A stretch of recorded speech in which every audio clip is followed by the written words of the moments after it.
Hello everyone. చాలా మంది students చేస్తున్న ఒక మిస్టేక్ గురించి ఈరోజు నేను మాట్లాడాలి అనుకుంటున్నాను. ఏంటి అంటే, క్లాస్ లో, గ్రౌండ్ లో, థియేటర్ లో, ఇంట్లో, స్టేజ్ మీద ప్రతి చోట కూడా ఒకేలా బిహేవ్ చేయటం అనేది ఎంతవరకు కరెక్ట్? సో ఒక్కసారి ఆలోచించండి. లైక్ క్లాస్ లో మనం క్లాసెస్ వినాలి, ఫోకస్డ్ గా క్లాసెస్ వినడానికి మనం ట్రై చేయాలి. గ్రౌండ్ కు వెళ్ళినప్పుడు మనం చదువు గురించి మాట్లాడుకోవటం అనేది చాలా తప్పు కదా. డెఫినెట్లీ గ్రౌండ్ కు వెళ్ళినప్పుడు మనం చాలా హ్యాపీగా మనం ఏదైతే గేమ్ ఆడాలనుకుంటున్నామో దాన్ని ఎంజాయ్ చేయాలి. అలానే థియేటర్ కు వెళ్ళి డిసిప్లిన్ గా కూర్చొని సినిమా చూడండి అంటే చాలా పెద్ద మిస్టేక్ కదా. సో డెఫినెట్లీ థియేటర్ లో చాలా ఎంజాయ్ చేయాలి, ఎగరాలి, పేపర్లు చింపిసిరేయాలి. So like we can have lot of fun so in theatre.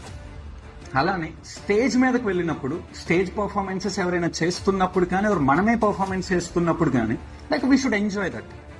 So like ఇలా ప్లేస్ ని బట్టి మనం మారటం, ప్లేస్ ని బట్టి మనం బిహేవ్ చేయటం అనేది 100% రిక్వైర్డ్. క్లాస్ లో హ్యాపీగా ఫోకస్ చేసి క్లాసెస్ వినాలి, గ్రౌండ్ లో మనకి ఇష్టమైన గేమ్ ని చాలా హ్యాపీగా ఆడుకోవాలి. అలానే థియేటర్ లో అరిచి గొడవ చేయాలి. సో థియేటర్ లో కామ్ గా ఉండటం ఎంత తప్పో క్లాస్ లో అల్లరి చేయటం అంతే తప్పు. సో లైక్ ప్లేస్ ని బట్టి బిహేవ్ చేయటం నేర్చుకోండి. So most of the students తెలిసి తెలియక లైక్ ప్రతి చోట ఒకేలా బిహేవ్ చేస్తున్నారు. కొంతమంది స్టూడెంట్స్ ఏమో లైక్ క్లాస్ లో చదువుతున్నారు, గ్రౌండ్ లో చదువు గురించే మాట్లాడుతున్నారు, థియేటర్ లో కూడా చదువు గురించి ఆలోచిస్తూనే సినిమాలు చూస్తూ ఉన్నారు. So that's completely wrong. And కొంతమంది స్టూడెంట్స్ ఏమో క్లాస్ లో అల్లరి చేస్తున్నారు, గ్రౌండ్ లో అల్లరి చేస్తున్నారు, అలానే థియేటర్ లో కూడా అల్లరి చేస్తున్నారు. అది కూడా కంప్లీట్లీ రాంగ్.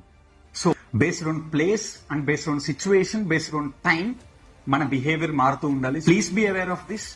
డెఫినెట్లీ దీనిని ఫాలో అవుతారు అని అనుకుంటున్నాను. థ్యాంక్ యూ అండ్ జై హింద్.